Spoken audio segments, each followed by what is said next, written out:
The story starts with Takeru Kamishiro forcing himself through the same tiresome commute, heading toward the same hopeless job, trapped in the monotony of his colorless, empty life. People always claimed that routine was the key to happiness, but buried inside him was a restless piece that craved something more, something different, like anyone would. One night, as his eyes fix on a strange broadcast flickering across his television screen, the world around him shifts, and in an instant, he's pulled into a place far beyond anything he could have imagined.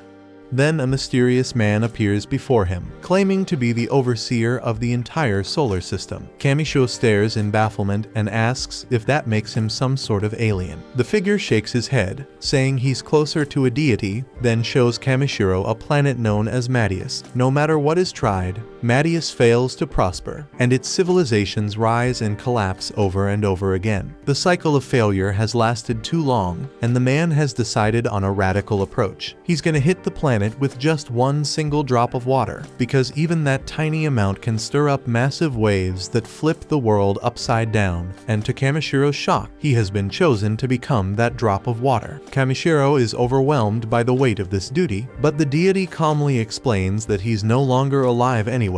If he refuses, his soul will simply fade into nothingness. But to sweeten the choice, the deity offers him abilities and any powers he desires. He starts by granting Kamishiro magic and an endless supply of mana, but then he stops and asks what else Kamishiro wants for himself. At once, Kamishiro's fear turns to excitement. Grinning, he declares that he wants a cute harem to join him on this journey. To his delight, the deity assures him that he'll meet them eventually, then continues stacking on more perks. He enhances Kamishiro's search skills, allows him to earn money by selling harvested materials, and gives him a special bag that can hold everything he gathers. He also grants him universal language comprehension, along with resistances to strengthen his defense. Before long, Kamishiro's form begins to fade, and his transfer is about to begin. The deity pauses, wondering aloud if he might have overloaded Kamishiro with too many blessings, but it's too late to undo them. Still, unease flickers across his face when he glimpses the partner Kamishiro is destined to meet, so he questions whether it will truly be alright. Kamishiro panics at his words, but there's no time left for answers, and the deity only tells him that everything will be fine just before Kamishiro vanishes. A second later, Kamishiro opens his eyes in a brand new world, now inside a brand new body. He has no real clue what the hell he's meant to do, so he heads off to find a spot where people are. Before long, he comes across a village, but quickly realizes he won't be able to buy food without any cash. That's when he remembers the deity had boosted his search ability so he could track down materials to sell. Kamishiro tries activating the search magic, but nothing happens, leaving him disappointed. After a second thought, he realizes he was pronouncing it wrong because he says it correctly. Glowing symbols appear all around him. These markings highlight where materials are located, and when he says the word scan, more detailed information shows up.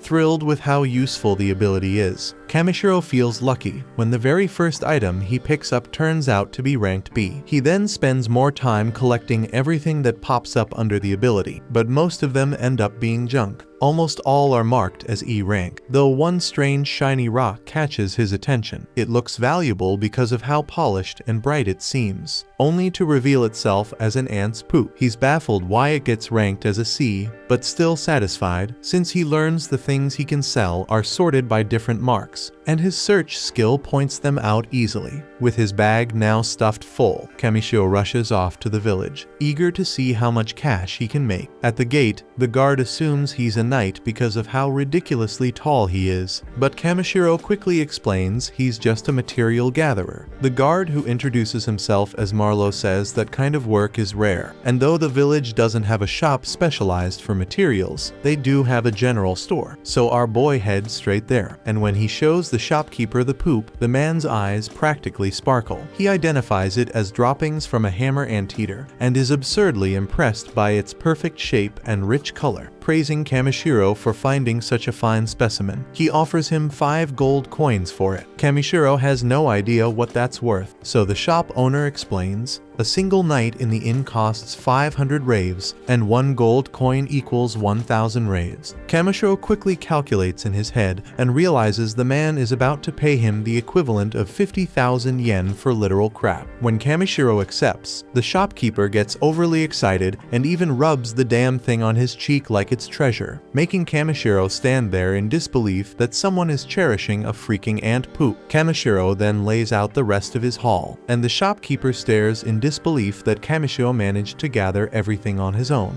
He questions why someone would bring such valuable loot to a backwater shop, but Kamishiro casually replies that he just likes wandering around while collecting whatever he can find. Impressed by his talent, the man decides to ask a favor. He explains there's a vein of mithril hidden in the nearby mountains, and he wants Kamishiro to retrieve it. Kamishiro lives for adventure, so he agrees. The man then counts out 360,000 raves for the lot. Doing the math nearly knocks Kamishiro out cold, because that's about 3.6 million yen. But before letting him go, the merchant warns him that there are monsters in the mountains, but he's confident Kamishiro can handle himself. But before heading up there, Kamishiro spends the night at an inn where a young girl brings him a simple bowl of water. The cost is 30 raves, and Kamishiro is baffled when she explains it's for washing himself. Naturally, he'd prefer a bath, but he nearly loses it when she tells him there are no baths here at all. Sorcerers sometimes offer cleaning spells, but the town doesn't have any. Hearing the word magic sparks an idea in Kamishiro's head, so he pays for the water and sends the girl away. Once alone, he experiments with a few chants, and the moment he says clean, the spell activates, and in an instant, he feels fresher than he ever has in his entire life. That's when he realizes he can cast basically any spell as long as he figures out the right word for it. On the road to the mountain, Kamishiro begins to get used to his new skills, and he's startled when he suddenly sees a spade symbol appear for the first time. Excited, he goes to check it out, only to be horrified when it leads him to a skeleton. His ability even reveals the person's name, their rank, and details of their past, and what stands out most is a family amulet lying beside the remains. His magic shows that it was handmade by the man's mother, and when Kamishiro reads the letter tucked inside, his chest tightens. It's a heartfelt note from the man's sister begging him not to overwork himself, feeling he can't just walk away. Kamishiro carefully buries the skeleton before moving on to another area. There, he creates a protective barrier, tosses several herbs he picked earlier into a bowl, adds seasoning, and finishes it off with some meat. When he takes a sip of the stew, Kamishiro is blown away by how good it tastes. Laughing to himself, he declares that getting thrown into another world might just be the best thing that has ever happened to him. Soon, Kamishiro arrives at the Forest of Ancient Dragons, a deadly region crawling with dangerous creatures. Kamishiro then casts a light spell to illuminate the symbols around him, but he notices there's no aura anywhere. He doesn't even spot a single animal, and he wonders if maybe it's because he reeks so badly. Kamishiro just rolls with it since it means nothing will jump him,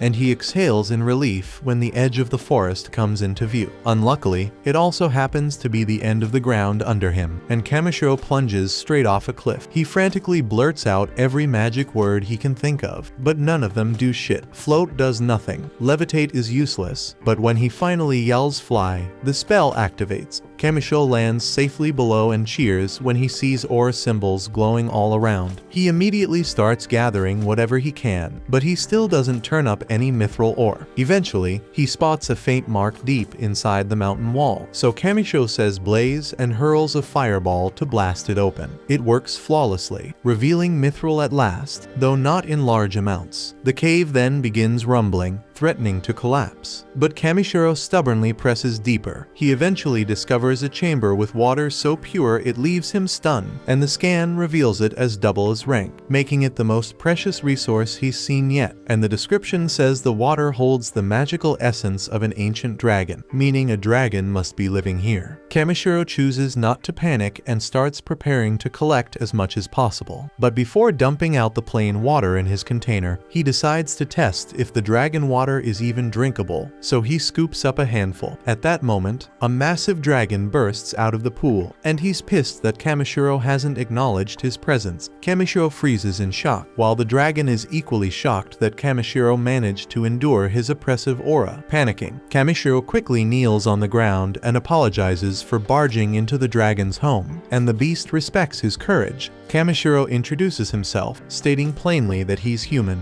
but the dragon struggles to believe it. He explains that the mana radiating from Kamishiro was so overwhelming that it shook him awake from his deep sleep. Kamishiro doesn't get what the hell he's saying, but the dragon clarifies that the amount of mana pouring out of him could actually match his own, or even exceed it. The ancient dragon calls himself Voldius, and he states that he has a favor to ask of him. Voldius recognizes the clean, raw power in Kamishiro, and it makes him believe that Kamishiro might be able to rouse his child, and naturally, the dragon isn't expecting him to do it for nothing, so he promises to hand over a heap of mithril ore in exchange. Voldius presents our guy with the egg that refuses to hatch, but Kamishiro has no idea what the hell he's supposed to do, so Voldius tells him to channel his mana into it, the same way he produced his light. Kamishiro then speaks the word heat to warm it, but he panics when a freaking massive force erupts all around him. Something is obviously off, but Voldius bursts into laughter. Kamishiro's body begins to be dragged into the egg, and he thinks about how he only just reached this world, and he was hoping to see more of it before he died. Moments after, Kamishiro ends up in a weird place, and a voice calls him reckless. Kamishiro wonders if this is the deity from before, but realizes it's someone else. This man says that he has been tinkering with this planet for tens of thousands of years, but it only took Kamishiro one day to cause a massive ripple,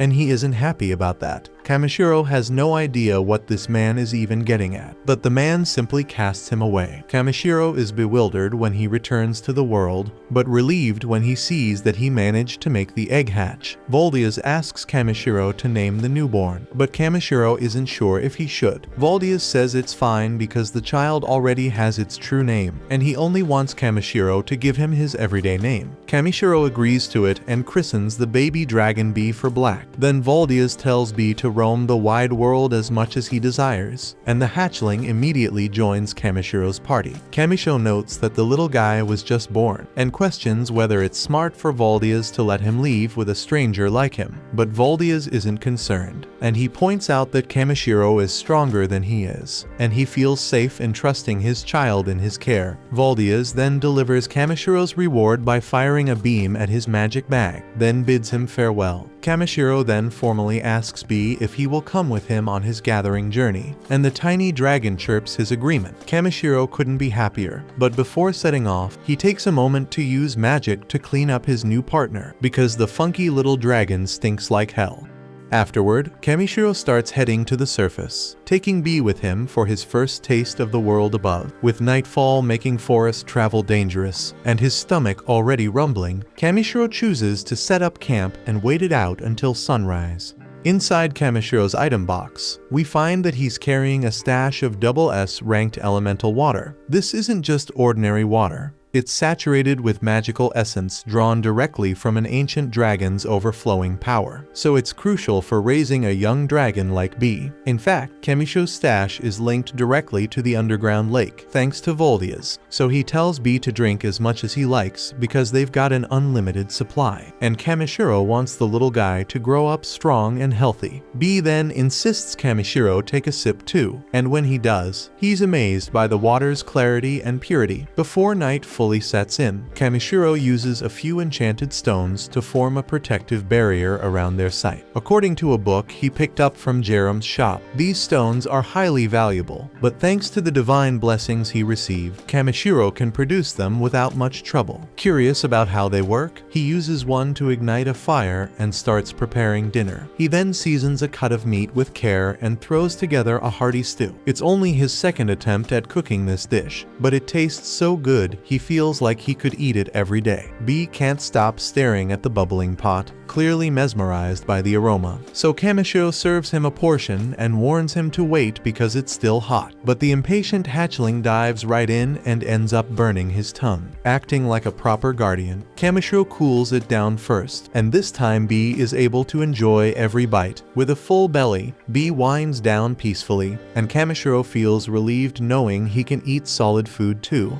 because it means he won't be surviving on water alone, and Kamishiro can start trying new recipes for them to enjoy together. Kamishiro then wonders if B misses his father, but B responds by gently hugging him. Kamishiro gets the message that it doesn't matter where they are, as long as they're together. The little dragon's affection is enough to make anyone melt, and Kamishiro finds it hard to believe that something so small is classified as a B-rank threat, and that's not even mentioning B's wild skills and stats. Still, Kamishiro's not too focused on that because what matters is that B is still a child, and children need direction and care. Switching into full parent mode, Kamishiro gently reminds B that even if he's stronger, that doesn't give him a free pass to act recklessly. He also mentions that Voldias would definitely be upset if anything happened to him. But B is already fast asleep. The following day, Kamishiro climbs his way back up the cliff he originally fell from and arrives at the same forest as before. This time, however, the place looks far less eerie than it did last night, leaving him puzzled over what might have changed while they slept. He shrugs it off, figuring it must be one of those strange, enchanted forests, and makes his way back inside. Now seems like the perfect moment to do a little resource hunting, so Kamishiro reminds himself to look for materials around rank C. Activating his detection skill, he scans the area and sees glowing symbols appear above several items nearby, and he collects plenty of intriguing materials. Right then, B suddenly rushes over behind him, visibly shaken. Kamishiro triggers his scan again, but this time he tunes the ability toward locating hostile creatures. This exposes at least 7 foes in the vicinity, which is vastly different from the last time he was in the forest, when there were none. Back then, Kamishiro figured his stench had been keeping things away, so now he assumes the scent must have faded. But regardless, they're in danger, and Kamishiro decides that clearing out monsters won't be a bad thing. It'll be good training, and there's always the chance they drop something useful. Right then, things escalate as a massive rock falcon swoops in from behind. It's listed as a C-ranked beast, but Kamishiro doesn't feel even slightly intimidated, and it actually looks pretty adorable compared to the nightmare that was Voldia's. His ability shows a readout on the bird, and apparently its meat is incredibly fatty and sweet. That instantly grabs his attention because in Kamishiro's eyes, the creature just transformed into a giant walking ingredient. Wasting no time, Kamishiro throws up a protective barrier around himself and B, then conjures a barrage of ice lances.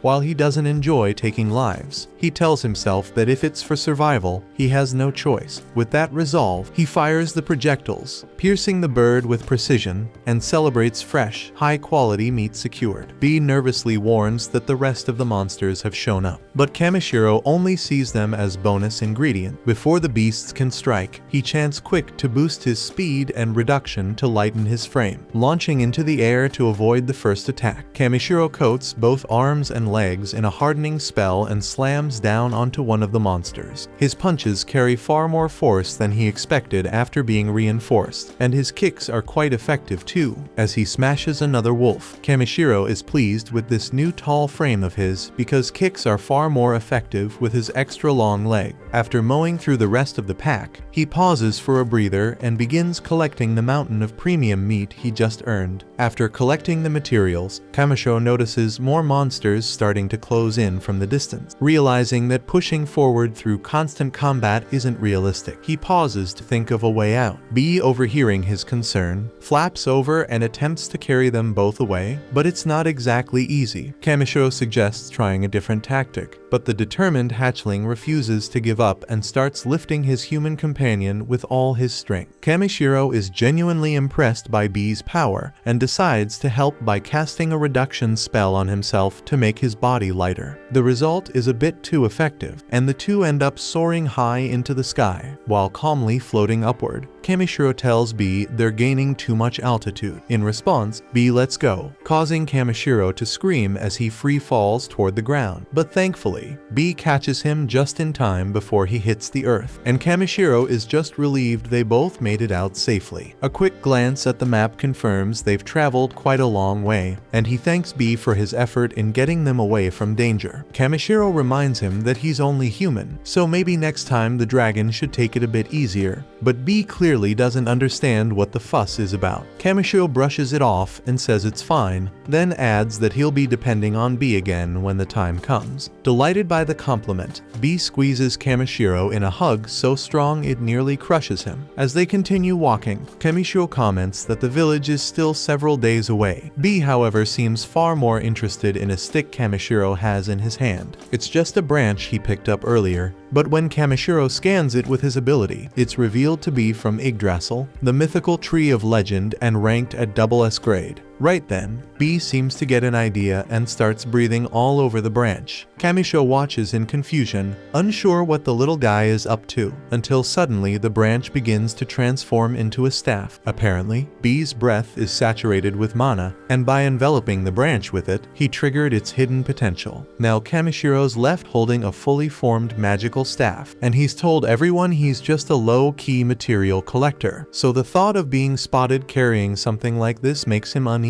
It looks awesome, but Kamishiro's not exactly trying to look like some flashy spellcaster. Suddenly, a distant growl echoes through the trees, prompting Kamishiro to warn B to stay close. The sound is intense, so whatever's out there doesn't seem friendly, but instead of backing down, B darts forward, and Kamishiro has no choice but to chase after him. B gestures towards something up ahead, and Kamishiro is startled to discover an elf lying injured on the ground. At first glance, it looks like she might have been attacked by some creature, but the girl quickly clarifies that's not the case. Her stomach lets out an earth-shaking rumble, and Kamishiro realizes this is the terrifying beast he was worried about. She explains that she hasn't had a single bite in 3 days, though what she truly needs is water. Kamishiro hands over the last of his clean drinking supply, and the elf gratefully tells him he's just saved her life. Her hunger isn't going anywhere though, and Kamishiro suddenly remembers the boxed meal the innkeeper packed for him. When he offers it,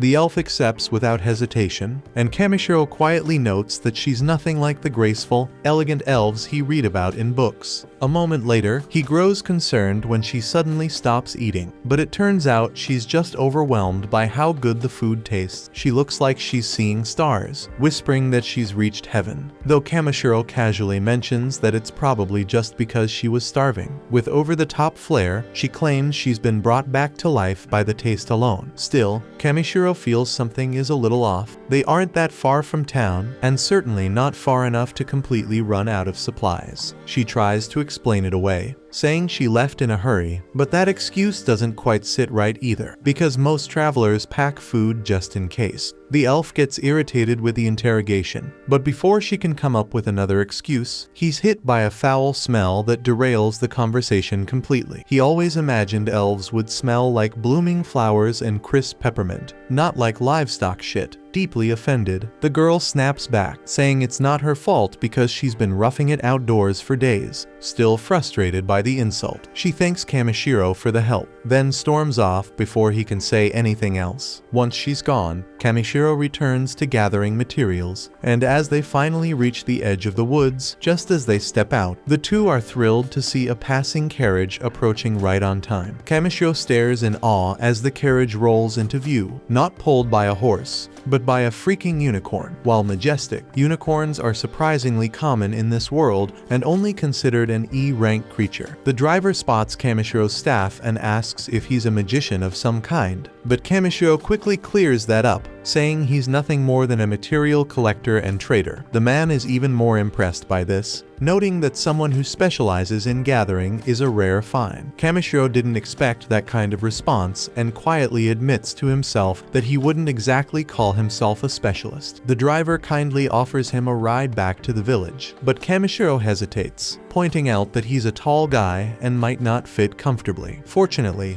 there's ample space inside, and the family turns out to be very warm and welcoming. Ever since arriving in this world, Kamishiro has noticed that children seem drawn to to him. Now that he's practically a parent himself, he doesn't mind it at all. He just hopes he isn't being a burden, but the man reassures him that the village lives by a simple code: help those in need. It's a value the whole family shares, and Kamishiro quietly admires the courage it must take for kids to travel with their parents in such risky territory. The children are incredibly sociable, so Kamishiro gently reminds them not to trust people too quickly. He jokes that he could have been a thief for all they knew, but the boy grins and says he never had a doubt. Their family carries a small bell that rings whenever someone dangerous is nearby. It's a clever little tool, and Kamishiro wonders if he might be able to craft something similar himself. After exchanging names, they start to hear faint chirping coming from inside Kamishiro's coat. The kids get excited, eager to meet whatever kind of creature he's hiding, but Kamishiro warns them that it's no ordinary pet. Eliza curiously comments that monsters aren't anything unusual, and adventurers often travel with them, so there's no need to be so secretive. Kamishiro is relieved to hear that monster companions are common here, and he finally gives Bee permission to come out, with the added warning not to bite anyone. Bee pops out with a cheerful grin, and the parents are visibly startled to see an actual dragon. Seeing their reaction, Kamishiro quietly decides that it's probably best not to mention that Bee is the offspring of an ancient one. The family immediately assumes Kamishiro must be a dragon knight, given the fact that he's traveling with an actual dragon, but he casually explains that he just stumbled across a dragon egg one day. That revelation shocks them even more, since getting a dragon to hatch is no small feat. In fact, for a human to pull it off is practically unheard of. As Bee tugs at Kamishiro playfully, he starts to realize just how unusual this little dragon truly is. Eliza points out that they rarely ever encounter dragon knights, and seeing a real dragon in the flesh is even rarer. Kamishiro, who's only ever seen dragon knights in RPGs, is sure he won't be able to stop staring if he ever meets one in real life. Later that evening, they settle down to make camp. Porin is impressed by the enchanted stones Kamishiro uses to ward off monsters. On top of that, Bee can sense danger before it gets too close, so Kamishiro reassures everyone that they'll be just fine through the night. When Eliza announces that it's time to eat, Kamishiro offers to cook for the group. She gives him the go-ahead, and the kids watch in amazement as Kamishiro starts pulling out a mountain of ingredients. They whisper among themselves, wondering if he's actually a mage, but Kamishiro laughs and tells them it's just a special item bag that can carry far more than it looks. He finishes preparing his go-to-meat soup, but this time he adds a side dish, a mushroom and vegetable salad. The presentation is mouth-watering, and the family dives in eagerly because none of them can remember the last time they had a meal that tasted this good. But just as everyone's enjoying themselves, something seems off with Porin. For a moment, everyone panics, thinking something's wrong, but it turns out the taste moved him to tears. After so many days eating nothing but dry jerky, seeing his children eating real food again overwhelms him. Porin can't hold back the tears, and Kamishiro chuckles at how dramatic he's being. Porin loudly declares that Kamishiro must be a mage and crowns him the Wizard of Flavor. The name gets a big laugh out of everyone, and the cheerful mood carries over into the night as someone pulls out an instrument to play a light tune. The entire family joins in, and the night is filled with music and joy. The warmth of the evening makes Kamishiro reflect. He realizes how many things he's missed out on, sitting down to eat with others, laughing together, and enjoying the moment. It's a completely different feeling from eating alone in silence. For the first time since arriving in this world, Kamishiro feels a genuine laugh escape his chest. As night falls and everyone begins to sleep, Kamishiro says goodnight to Bee and peacefully gazes up at the stars above. The following morning, Takeru wakes up early and spends some time polishing his scissors while waiting for their departure. Porin then mentions they'll be heading out soon after breakfast, but Takeru has a small favor to ask. He admits he's never actually driven a carriage before and wonders if he could try it just once. Porin doesn't mind at all and passes him the reins without a second thought.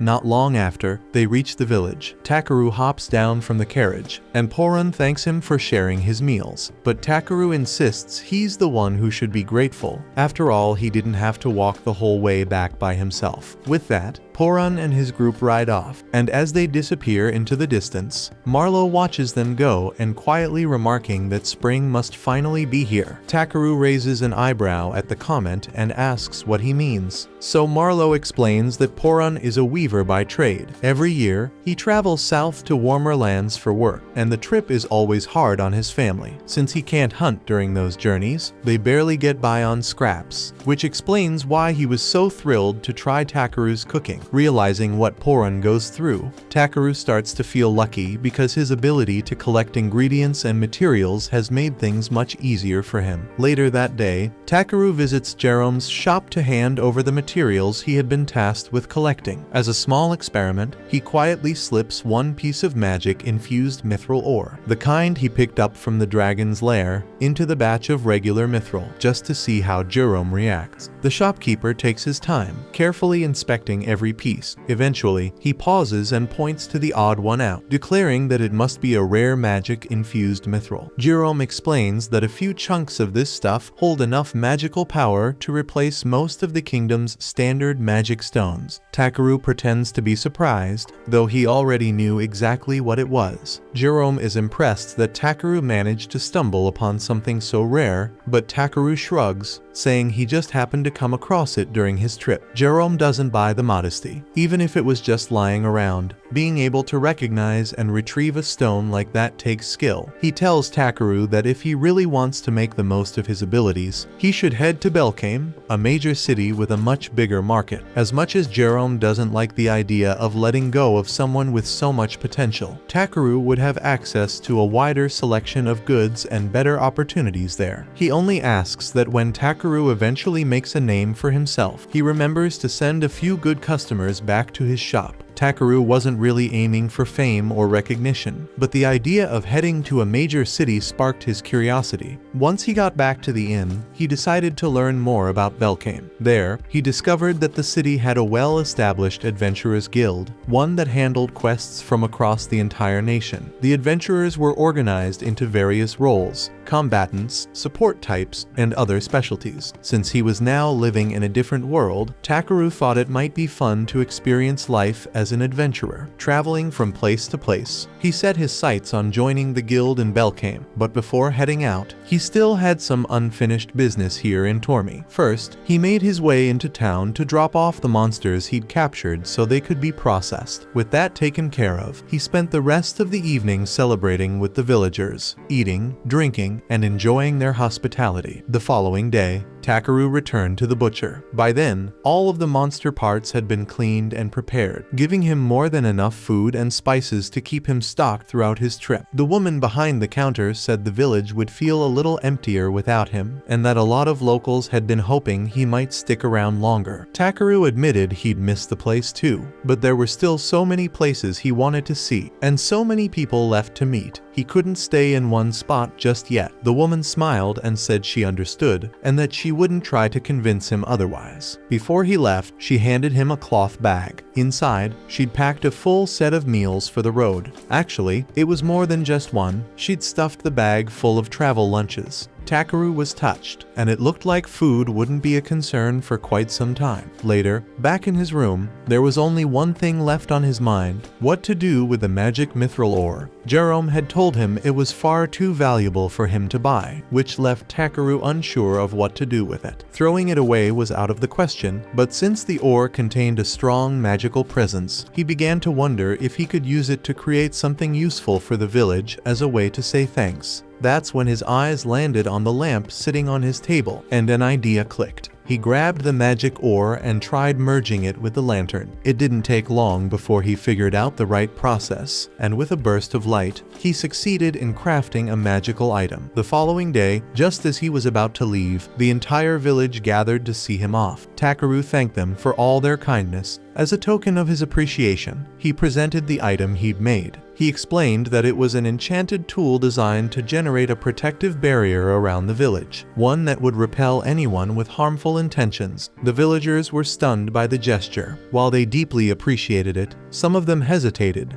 wondering if it was really alright to accept something so rare and priceless. Takeru reassures everyone that it's perfectly fine because he considers it the least he can do to repay their kindness. And also, he wants to make sure the village is still safe and intact if he ever decides to come back for a visit. Jerome, however, can't help but wonder what kind of power source is behind the device. Curious, he opens it up for a closer look, and sure enough, inside is the magic-infused mithril ore, worth a fortune. He's about to object and say they can't possibly accept such a valuable gift, but by the time he turns around, Takeru has already slipped out the gate and disappeared down the road, so it's too late to return it now. As Takeru makes his way toward Belkame, he takes a moment to appreciate the quiet countryside. The breeze is calm, the view is peaceful, but that doesn't last. Up ahead, standing square in the middle of the road, is a giant crab that looks like Mr. Salta. At first, he's a bit taken aback, but once the surprise wears off, Takeru checks Mr. Salta's stats and quickly realizes there's nothing too threatening about it. What really grabs his attention is the line that says it's edible. With a smirk, he decides tonight's dinner is going to be seafood. He casts a body enhancement spell to get ready for combat, but before he can even throw a punch, B zooms past him and lets out a piercing sonic scream that knocks the crab out cold in one hit. Takeru's amazed because he had no idea B had that kind of power, but there's no time to celebrate yet, as two more crabs appear out of nowhere. Thinking he's safe by standing in the center of the road, since crabs are supposed to only move sideways, Takeru relaxes. That is, until the crabs charge straight at him. Turns out these ones can move forward just fine, and in seconds, they've flanked him. As the claws close in, B reacts quickly and lifts Takeru into the air. The two crabs crash into each other below, giving him a lucky escape. Takeru thanks B for his fast thinking, but the fight isn't over. The first crab has recovered and lunges forward in a blind charge. Takeru summons his staff and smashes the crab straight into the sky, finishing it off for good. With the danger cleared, it's time to start preparing the meal. Takeru hardens his arm into a blade-like edge and starts cutting off the crab's claws and legs. After a few minutes of work, everything's ready to be boiled. He pulls out an enormous cooking pot and tosses all the crab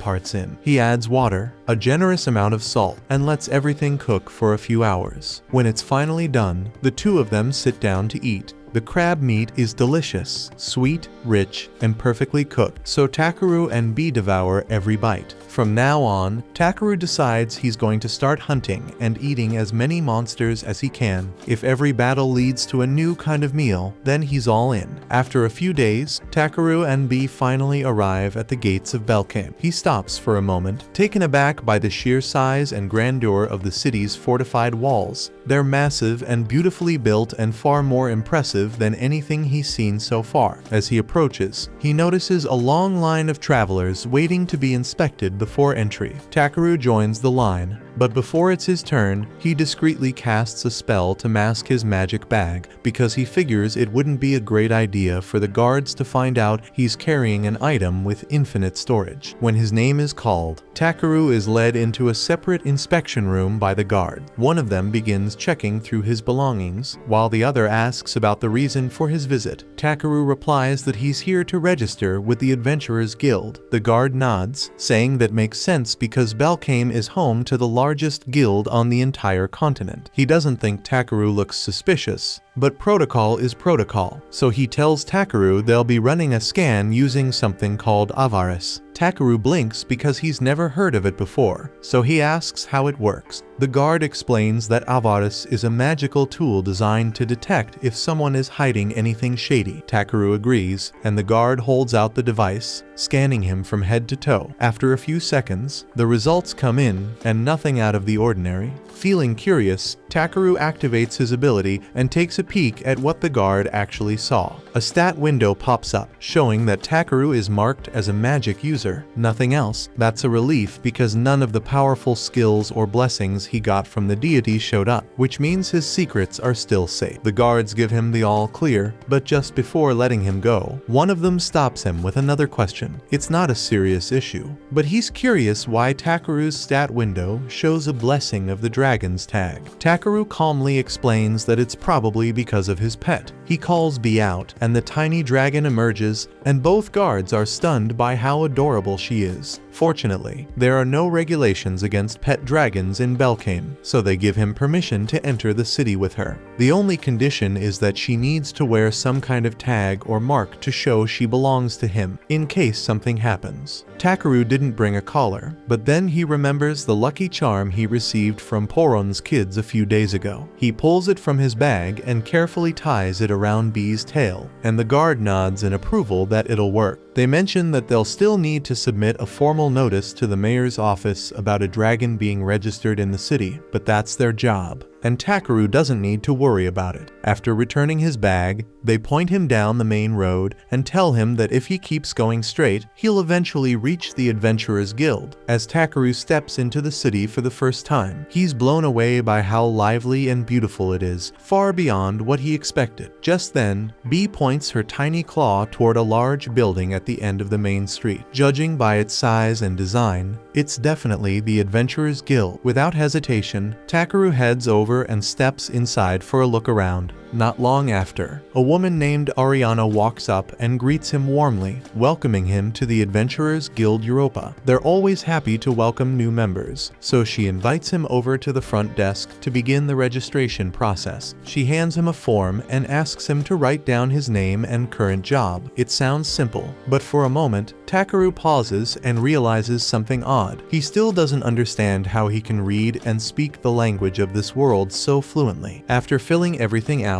Ariana follows up by asking if he has any experience with combat. Takeru casually mentions that he's taken down a griffin, fought off a bunch of wolves, and even handled a couple of oversized crabs. It all sounds a bit too convenient, and Ariana quietly wonders if he's exaggerating, so she asks if he has any proof. Takeru says he does, but warns her that it's kind of big. Ariana, thinking it's nothing serious, tells him to go ahead. To her absolute horror, Takeru pulls a massive crab from his inventory and drops it right on her desk. The sheer weight of it splinters the wood into pieces. He instantly realizes he might have gone a bit overboard, but in his defense, he did warn her. All the other adventurers quickly gather around to see what's going on. The guild master arrives, asking what the commotion is, so Takeru deadpan replies that he just wanted to show Ariana his crab. The guild master, staring at the ruined desk and giant crustacean, says he can see that, but he's more curious about how Takeru pulled it out so casually, and he suspects an item box. He asks where Takeru got it, and Takeru explains that it was a gift. The guild master activates his own ability to confirm. It's similar to Takeru's scan, but instead of a stat window, he can read a person's aura and judge their intentions. Takeru's aura gives off nothing suspicious, so he decides there's no need for punishment, just an honest mistake. He says they can appraise the crab and offer a payout by the end of the day,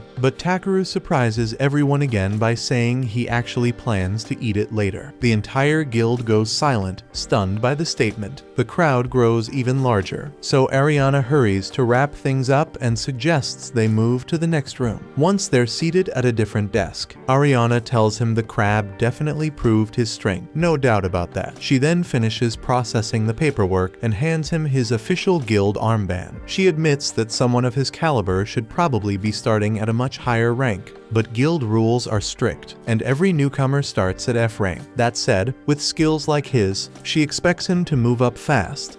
The next morning, Takeru tracked down the relatives of Beluria, the young man he had found lifeless in the woods, in order to inform them of his passing and return a few of his personal effects.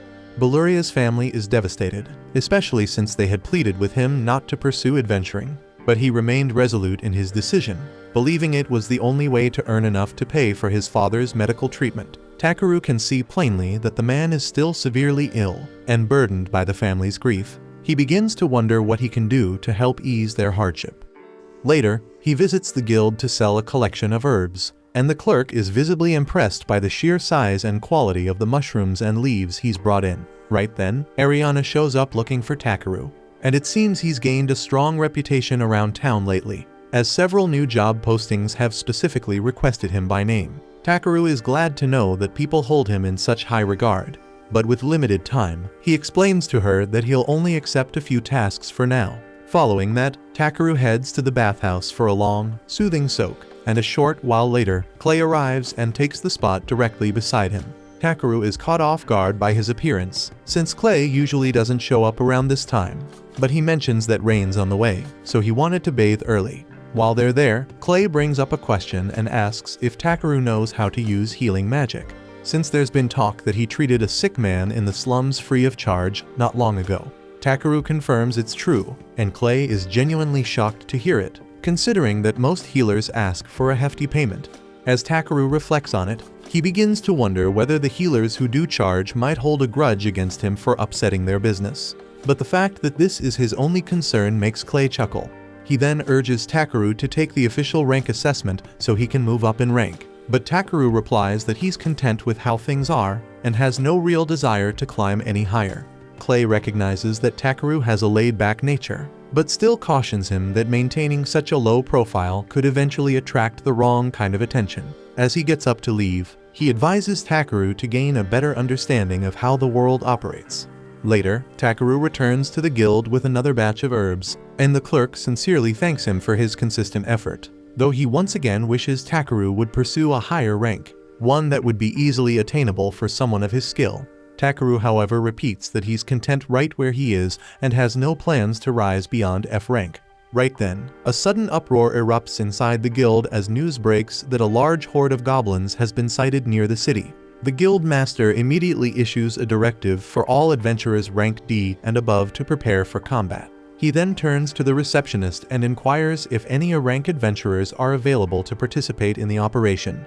But unluckily most have already departed on various missions, leaving only one ranker in town, and it's Clay. The guild master breathes a sigh of relief, knowing they'll at least have the support of the Honorable Dragon King. So he instructs Muesli to go and notify Clay of the situation immediately. Takeru watches all of this unfold, and while he could probably wipe out the entire goblin force without breaking a sweat, he's only an F rank, so technically, there's no obligation for him to get involved. And honestly, he doesn't care to. Yet the guild master isn't fooled by Takeru's act, and he calls him out directly, making it clear that he's joining the mission whether he likes it or not. Not long after, once all the adventurers are assembled, the guild master outlines the details of the upcoming operation. The front lines are expected to form along the southwestern Stavlaw Plains, and from there, the goblins will likely push toward Belkane. To prevent any breach of the city walls, the plan is to intercept the horde at the Zalwes River before they get any closer. The adventurers appear fired up and eager to protect the city, though Takeru for his part would rather be anywhere else. Right then, two nearby adventurers notice that Takeru is listed as F rank and question why someone so low ranked would be allowed to take part in an operation like this. At that moment, the guild master returns and admits he's not entirely sure either, and he just knows that his staff won't stop talking about how amazing Takeru is, so he figured it might be worth bringing him along. He acknowledges that he can't officially compel an F rank to join a combat operation, and doing so would put the Union on his back, but there's no rule against asking one to collect valuable monster materials in the field. With that, the guild master walks away, and Muesli approaches to apologize to Takeru. She's just as confused as he is about why the guild master would drag an F rank into a battle, but yet she promises to do her best to support him out there. Takeru isn't sure what she means, so Muesli clarifies that she knows a bit of healing magic and will be assisting as a field medic. Takeru understands why she'd be brought along, but as he looks at how excited she is to charge into what could easily be a bloodbath, something in his gut tells him this mission is going to go sideways fast.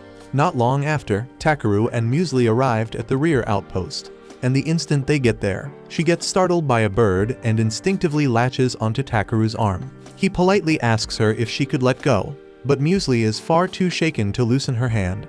She keeps insisting that she's not scared in the slightest, but Takeru's not buying it. He points out that they're stationed at a rear outpost, well away from the actual battlefield, so the likelihood of her encountering any real monsters is minimal. He reassures her there's absolutely nothing wrong with feeling scared. After all, even the bravest warriors feel fear sometimes, so what matters is doing your best with whatever strength you've got. Moved by Takeru's words, Muesli brightens up. promises to give it her all, and dashes off toward one of the nearby tents. Just then, Clay steps out and can't help but laugh at how Takeru just gave an encouraging speech about courage when he himself was doing everything he could to dodge the battlefield earlier. Takeru acknowledges the irony in that, but explains that he simply prefers not to get involved in trouble unless absolutely necessary. And speaking of staying out of fights, Takeru is surprised to see Clay lingering at the rear base because he expected him to be out front with the others. Clay admits that some old wounds have started acting up, and his body isn't holding up the way it used to. Takeru asks if he's referring to the scars he noticed on his back at the bathhouse. Clay tenses up for a second, expecting Takeru to judge him for carrying such disgraceful marks, but Takeru seems unfazed. Clay explains that scars on a warrior's back are seen as a stain on one's pride, and they suggest you were injured while fleeing from a fight. But Takeru doesn't view it that way, and he can tell those wounds were earned protecting someone. And the fact that he was badly injured yet still survived is something to be proud of, not ashamed of. Right then, a deep rumble echoes in the distance, the unmistakable sound of hundreds of footsteps drawing near. Clay immediately realizes that the guild master's frontline defenses must have been compromised and that the enemy is closing in fast, so he grabs a spear and tells Takeru he's heading out to intercept them. And even though his old injuries are flaring up again, Clay firmly declares that he'll defend Takeru no matter what, even if it costs him everything. Takeru tries to stop him, insisting it's not necessary, but Clay is already charging into battle. Takeru then glances over at the tent and spots Muesli in the middle of healing a wounded adventurer. Watching her push through her fear and continue helping others, even with the threat of the enemy closing in, makes him feel guilty for trying to take the easy way out. Right then and there, he resolves to do everything in his power to ensure everyone makes it home alive. He casts a protective barrier around the outpost to shield Muesli and the other healers from harm, and then heads out toward the front lines to face the goblins himself. Out on the battlefield, the adventurers are doing everything they can to hold the goblin forces back. But at this pace, it's only a matter of time before the goblins break through and invade the city. Suddenly, Takeru charges onto the field and punches one of the goblins with such force that it gets launched straight into a big rock. It honestly unsettles Takeru to be fighting against humanoid creatures, but he doesn't have time to dwell on the morality of it, so he calls on B to handle the rest. B takes to the skies and unleashes a lightning spell, frying every goblin in the area in one powerful blast. With the threat neutralized for now, Takeru rushes over to check on the others and asks what happened. Diego explains that their formation had been holding strong at first, but the situation turned the moment a high-ranking goblin sergeant appeared. From there, everything started falling apart. But luckily Clay arrived just in time and managed to drive the goblin sergeant away. But in the chaos that followed, the group became separated from him, and now they have no idea where he is, or if he's even still alive. Takeru immediately goes off to look for Clay, and near the edge of the forest, we finally find him, but barely standing and locked in a desperate fight against a swarm of goblins. Clay manages to take out a few using his spear, but the pain from his old injuries is flaring up badly, and it eventually brings him to his knees. The goblins seize the opening and rush him from behind, but before they can strike, Takeru arrives just in time and electrocutes them on the spot, saving Clay's life. Clay is stunned to see Takeru and yells at him to leave, insisting that it's far too dangerous to be here. But Takeru quickly points out that Clay's the one suffering from a serious injury and shouldn't be pushing himself this hard. Right then, the two hear the ominous footsteps of the goblin sergeant drawing near. It suddenly charges at them, but both manage to leap aside just in time. Retreating would be the safest option, but there's no way they'll outrun the goblin sergeant now. Despite the intense pain coursing through him, Clay plants his feet and takes a battle stance. He says he'll hold the goblin off long enough for Takeru to escape, because no matter what, he refuses to let his friend die out here. Takeru is genuinely moved by Clay's determination, so he suddenly asks if those scars on his back carry any emotional significance. Clay thinks it's a strange question to ask in the middle of a battle, but replies that the scars only serve as a painful reminder of his past failures, so he hates them with every fiber of his being. Takeru takes that as a sign that he wouldn't mind if they were erased, and before Clay has the chance to ask what he means, Takeru pulls out a vial of Valdias's enchanted water and splashes it onto him. He then casts full-body healing magic over Clay, intending to erase the scars completely. However, it ends up triggering an unexpected side effect. because while the scars do disappear, it also causes Clay to evolve, turning his body pitch black. Neither of them has a clue what just happened. Clay is stunned by the transformation, but the pain from his old wounds has vanished, and he suddenly feels stronger, far beyond what he thought possible. Driven by adrenaline and curiosity, he charges at the goblins to test his new strength, and within seconds, he annihilates the entire enemy horde effortlessly, without even breaking a sweat. At night, Clay visits Takeru's room, and he's reverted back to his usual appearance, but he can still feel a powerful energy simmering inside him. He demands to know what exactly Takeru did to him earlier. So Takeru casually explains that he used some ancient dragon magic water as a catalyst and followed it up with healing magic. Clay stares at him baffled, and asks how in the world he even knows an ancient dragon. Takeru reveals that Valdia's is actually B's father, so technically, B is an ancient dragon too. Clay sits down, overwhelmed by what he's just heard. He's deeply thankful for what Takeru did for him, but it's clear that no ordinary person could pull off something like that. So he looks Takeru straight in the eye and asks who he really is. Takeru hesitates for a moment, realizing he may have revealed a bit too much. But then again, no one ever told him he had to keep it secret, and Clay's someone he trusts, so he decides to be honest and tells Clay that he's not from this world. Clay freezes, unsure if Takeru's being serious or joking. Takeru sits him down and walks him through the entire story, his reincarnation, his journey, and everything in between. Clay finds it almost too absurd to be true, but considering all the supernatural things Takeru's done so far, it actually starts to make a weird kind of sense. He promises to keep Takeru's origins secret, but warns him to be more careful in the future, because casually modifying someone's body isn't exactly a minor thing. The next morning, Takeru is seen accompanied by a young woman named Reborn, who turns out to be the one in charge of managing the shop. He asks if she happens to have any gatherer scissors available, as his current pair has become too worn to use properly. Unfortunately, she informs him that she doesn't stock those kinds of tools, but she does mention that she knows a highly skilled blacksmith who could forge a new pair for him, though in exchange, someone will need to gather a specific set of materials for him. Takeru expresses interest in hearing the job details, so Reborn starts guiding him toward her boss's workshop.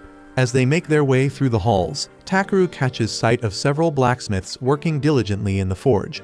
He's clearly impressed by their craftsmanship, and Reborn agrees wholeheartedly, admitting it's why she dreams of becoming a skilled blacksmith herself and forging a legendary blade worthy of a hero someday.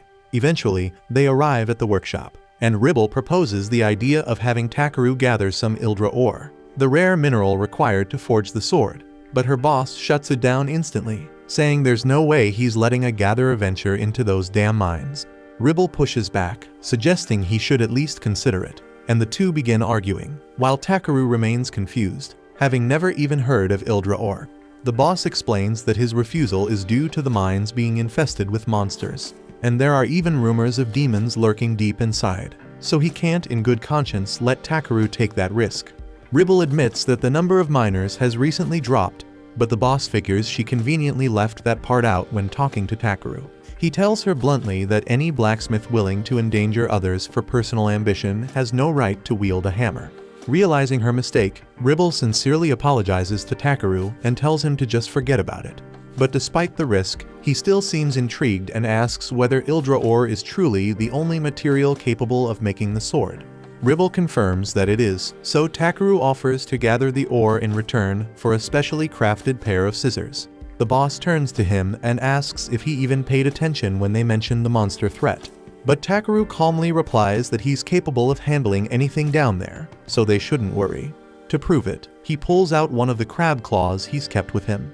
A beast even B-rank adventurers would hesitate to face, and seeing that, the boss begins to realize Takeru might actually be up to the task. Takeru heads out right away toward the Ryuhai mines, and during the trip, the other passengers in the carriage begin chatting about how odd it is that all the poisonous herbs in the region vanished overnight. Takeru grows a little uneasy, suspecting he may be the cause for overharvesting, but he quickly brushes the thought aside. A short while later, the carriage drops him off, and he notices he's near a horse farm, so he decides to take a quick look around. While there, he spots the elf girl he encountered earlier, and it looks like she's in the middle of a disagreement with the farm owner. She apparently requested a white horse that could soar through the sky, but the farmer is now showing her a massive raven instead. The farmer explains that in this area, the word horse is used more as a general term than a literal one. Basically, anything that can carry cargo qualifies as a horse, whether it's an actual horse or a freaking giant bird. Realizing the misunderstanding was her fault for not being more specific, the elf apologizes for causing a scene. The farmer assures her it's not a big issue, but if what she truly wants is a white Pegasus, then her best bet would be to look in the Dwarven Kingdom. Without any hesitation or preparation, she immediately sets out in that direction. Meanwhile, Takaru resumes his journey, and as he walks through the forest, he notices the area is full of valuable plant ingredients. He even stumbles upon a patch of moon grass and takes a few minutes to collect some. But just as he's about to leave, he hears a familiar low growl coming from nearby. When he goes to investigate, he finds the same elf girl from earlier slumped against a tree, once again on the brink of starvation. He quickly gives her some food and water, which she gratefully accepts. She then extends her hand to thank him with a handshake. But she still reeks terribly, and Takaru decides he's had enough of the damn stench. So he casts clean on her to freshen her up. She introduces herself as Verita Brolite and sincerely thanks him for helping her now, and for what he did before. Takaru tells her there's no need for thanks and turns to leave, but Brolite stops him, saying she wants to repay his kindness. Takaru explains he didn't help her expecting any reward. Still, in that case, Brolite insists on traveling with him to assist however she can. Though Takaru tries to decline, she won't take no for an answer, so he ultimately lets her tag along. Over the next few hours, Takaru continues collecting herbs from the forest, and Brolite does her best to help. Though she mostly ends up gathering a bunch of completely useless stuff, like shit literally. After a while, it comes time to set up camp, so Brolite offers to gather some firewood. Takaru tells her there's no need, as he already has a few fire magic stones he can use instead. But Brolite points out that it's important to leave signs of a real campfire in places like this because it helps let other travelers know the spot is safe to rest. Takaru admits she makes a valid point. So Brolite disappears into the woods, and not long after, she returns carrying a massive log slung over her shoulder. Takaru tells her they can't exactly burn something that large for firewood. But Brolite simply replies that she's not finished yet. Without hesitation, she tosses the log into the air, draws her blades, and slices it into dozens of smaller pieces in a single swift motion. Takaru is genuinely impressed, not just by her technique, but also by the fact that her weapons are a rank, which is a first for him to see up close. Later that night, Takaru prepares a pot of soup, and the moment Brolite tastes it, she's completely stunned because she's never had anything so delicious before. As they enjoy their meal, she asks if he's heading to the Dwarf Kingdom too. So Takaru replies that he's on a mission to gather Ildra ore from the Ryuhai mines located there. And as for Brolite, she explains that she's on a quest to find a white Pegasus because it's her sister's biggest wish to see one, and she's determined to make that happen. That being said, she's just enjoyed another delicious dinner thanks to him, which means her debt has grown even more, and she insists she must repay him. So Takaru asks if he can hire her as a bodyguard. Since there's still a lot about adventuring he's unfamiliar with, Brolite gladly accepts, saying she'd be more than happy to protect him. And for the first time, Takaru realizes that when she's not half-starved or collapsing from exhaustion, Brolite actually looks quite beautiful. Unfortunately, he doesn't get much sleep that night because both Bee and Brolite snore incredibly loudly, making it nearly impossible to rest. The next morning, they continue on their journey until they spot the Dwarven Kingdom just across the river. Once they arrive, they head straight to a nearby tavern to enjoy some of the local cuisine. They're served a dish of roasted meat wrapped in jupes, a Dwarven specialty. Takaru tries it and instantly falls in love with the taste, and Brolite agrees it's just as good as her friend described. Curious, Takaru asks what kind of friend she's referring to, and she explains that it was a lizardman she once knew. He laughs, saying what a coincidence that is, because he also knows a lizardman, and coincidentally he has been sitting right behind them this entire time. Takaru is caught off guard to see Clay here, and Clay immediately asks why Takaru left town without giving him any prior notice. Takaru proceeds to explain the entire situation, and although Clay understands, he points out that Takaru's current rank is still too low to officially take on a task like gathering Ildra ore from the mines, meaning he won't be able to submit it to the guild for proper evaluation. He then asks if Takaru is at least getting a decent reward for his efforts, and Takaru replies that Grusus has agreed to craft a high-quality pair of scissors for him in return for the ores. Clay is momentarily speechless, clearly thinking that's a lopsided deal. But Takeru insists that a reliable pair of scissors is crucial for any serious gatherer. If Takeru genuinely feels satisfied with that as his only compensation, Clay sees no reason to argue. However, he says he'd like to tag along on the mission.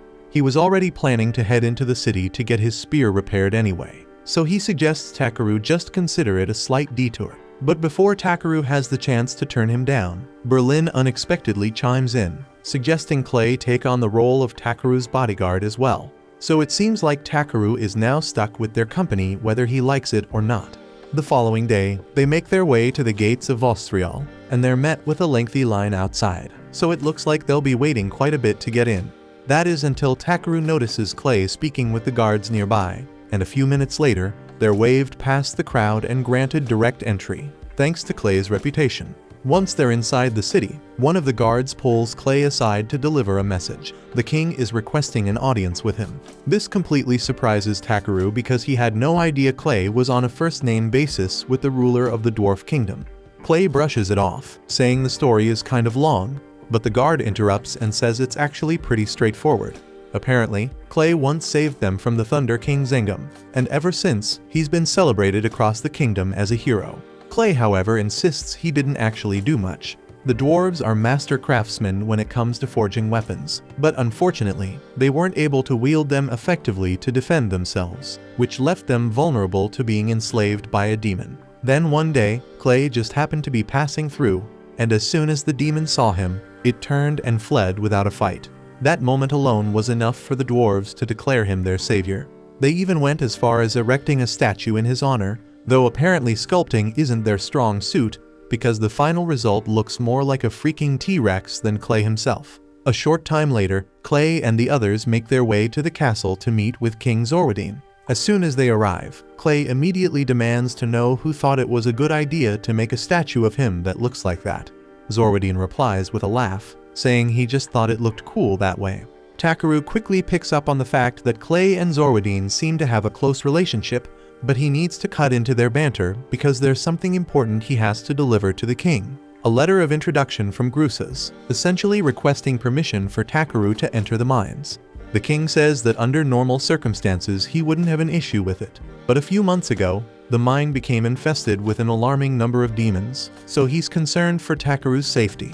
He asks if Takeru is truly willing to proceed despite knowing the risks, and Takeru assures him that he is. So the king grants them permission to go in and investigate what's causing the sudden demon presence. Clay acknowledges the assignment without hesitation, but Takeru is left stunned, since tracking down demons wasn't exactly part of the plan. Eventually, they arrive at the mine entrance, where the head receptionist from the local guild unlocks the gate to let them through. Takeru casts a light spell to brighten the tunnel ahead, but from what he can see, there aren't many ores around this area, so he asks the guide if they can head in a bit deeper. The guide agrees, but suddenly B senses a threat approaching. Takeru quickly activates his scan ability and detects that they're under attack by two massive spiders. Clay immediately steps in and drives his spear straight through the first spider's mouth, while Takeru uses magic to immobilize the second one, buying enough time for Brawlite to rush in and carve it apart. And with the immediate threat dealt with, the group presses on. As they continue further into the mine, the magical pressure grows stronger, and Takeru starts to spot faint traces of Ildra ore embedded in the rock walls. Unfortunately, the samples are too small to be of any real use. Just then, he notices something deeply buried in the stone, so he fires off a blast of explosion magic to break it loose, revealing a massive ore vein. It's not Ildra ore, but something even rarer and more valuable, prompting the guide to tell him that this is a remarkable discovery. But just as they begin to take it in, B suddenly warns Takeru that something else is closing in. The guide goes pale, eyes widening as he realizes it's a demon. After taking a closer look, Takeru calmly tells the group to stand back because he plans to handle this one solo. Not because he holds a grudge against demons, but because this particular demon is actually a giant crab, and both he and B are already thinking about how good it's going to taste. Takeru then tells B to give him ranged support while he rushes in to strike, but he also warns B not to use any fire or lightning magic, since they don't want to burn up the tasty crab meat. B answers by unleashing a powerful sound wave that throws the creature off balance, giving Takeru an opening to sprint in and crack it over the head with his staff. Unfortunately, this crab is way sturdier than the ones he's fought before, and it swings back and smacks him right in the head. Still, Takeru's not backing down, and the crab tries to crush him underfoot, but he quickly rolls out of the way, and B seizes the moment to freeze one of its legs in place. That sparks an idea, so Takeru forms a barrage of ice needles and launches them at the crab, freezing it solid on the spot. Brolite is blown away by how quickly Takeru managed to bring the beast down, but Clay is absolutely fuming, and he demands to know why Takeru went after the thing solo.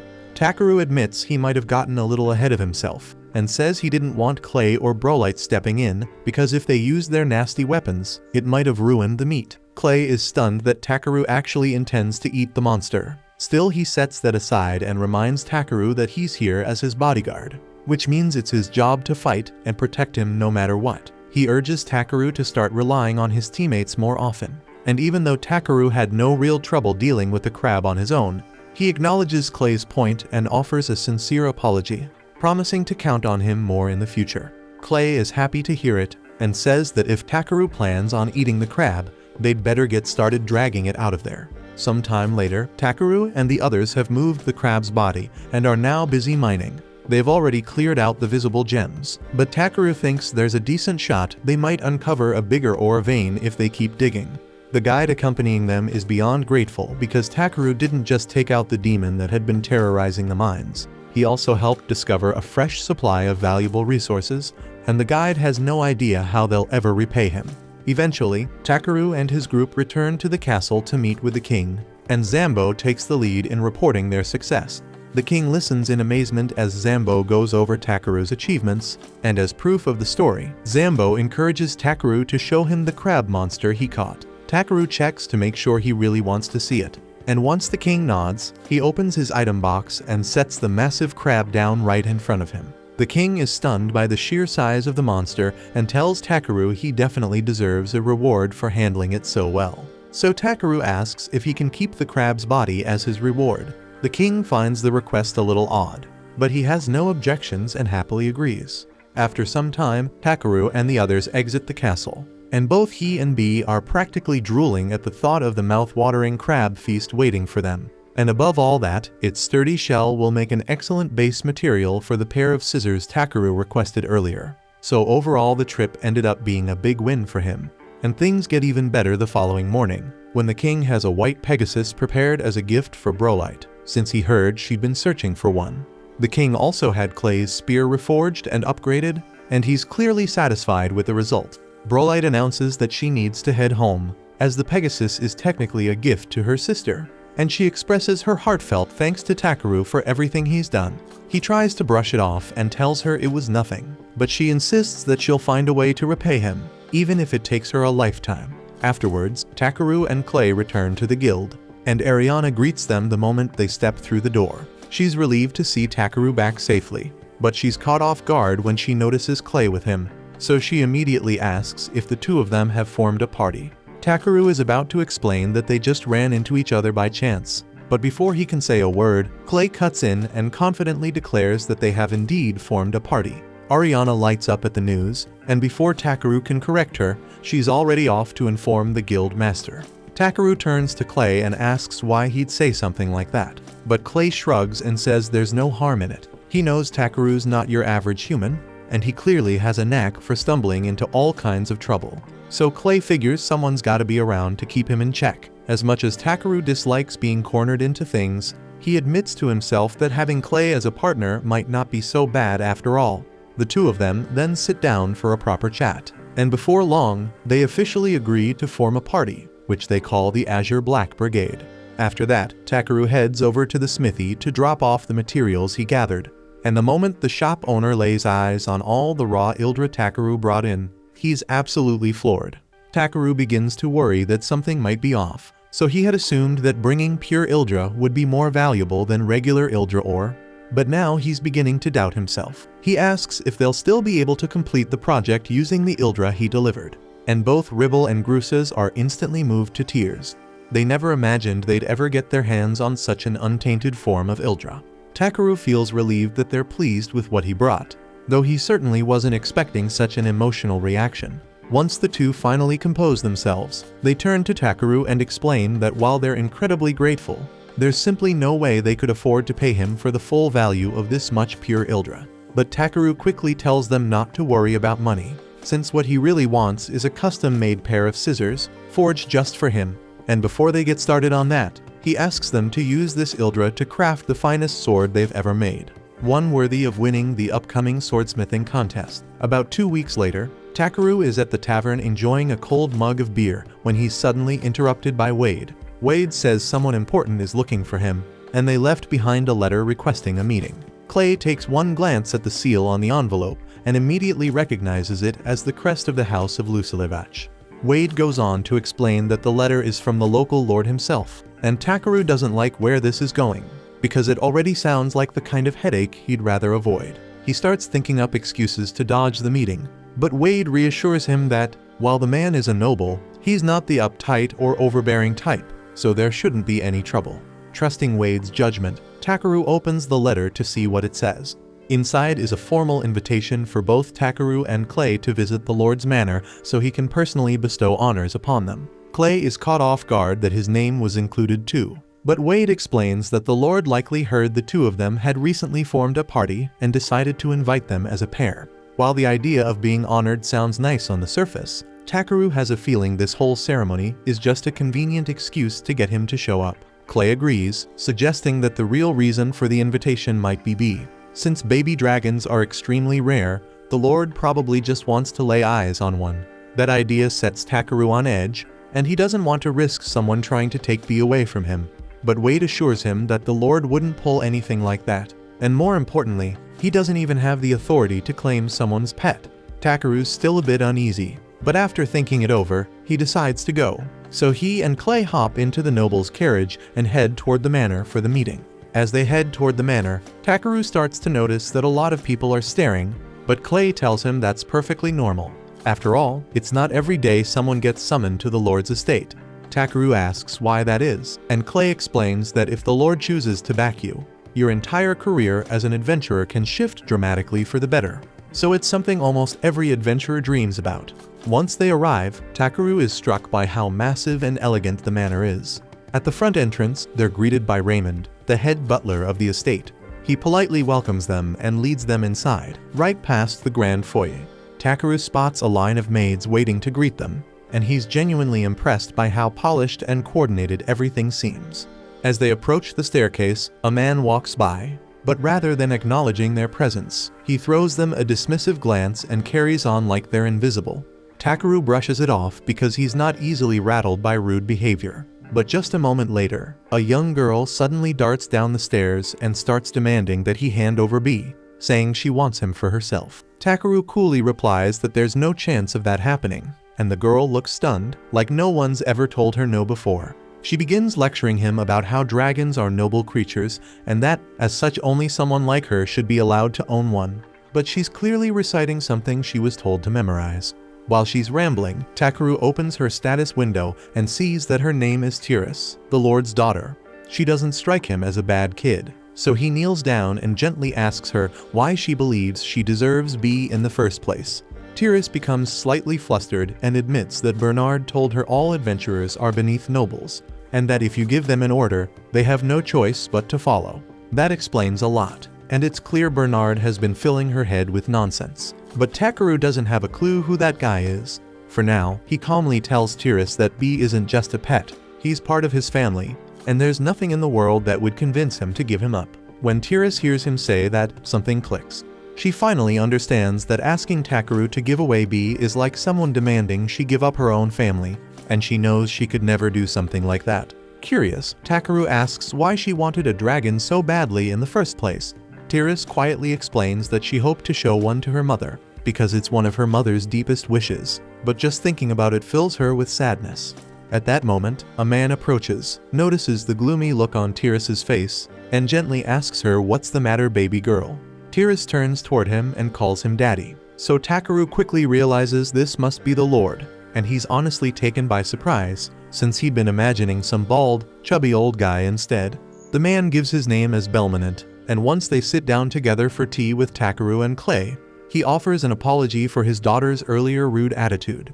Takeru waves it off and says it's no big deal, and Clay then asks Belmonte why he called them there. So the Lord explains that it concerns his wife Muleteria. He continues, explaining that his wife has been confined to bed for the past 6 months, and that he recently heard stories about Takeru curing a weak, near-death man in a single night. So he began to hope that Takeru might be able to help her using that same power. Takeru knows his magic is potent enough to fix most illnesses, but the last time he pushed it that far, Clay ended up evolving. So he's nervous about what might happen if he uses it on Muleteria. Belmonte goes on, saying that the reason Tiras wanted Takeru's dragon is that in a few days she has to return to her academy in the royal capital, and she thought that if she left a cute little creature beside her mother, it might cheer her up. She might get carried away sometimes, but at heart she's a kind girl. And this whole story brings both Clay and Bee to tears, so Takeru finally agrees to help, even though he's still scared it might cause problems for him later. Belmonte is thrilled when he hears that Takeru is willing to help, so he escorts him to his wife's room and tells her that he has brought someone who might be able to heal her. First, Takeru uses his scan on her, and when he checks the status window, he realizes her condition is even worse than he imagined. Her status is basically a long list of life-threatening problems. For example, she's suffering from severe cataracts, anemia, kidney poisoning, liver poisoning, and that's only the start. It's honestly a miracle she's even still alive, but he's confident he can cure most of those conditions. Yet there's something in her status called Ivor poisoning, and he's never encountered it before, so he's not sure if his magic can deal with that shit.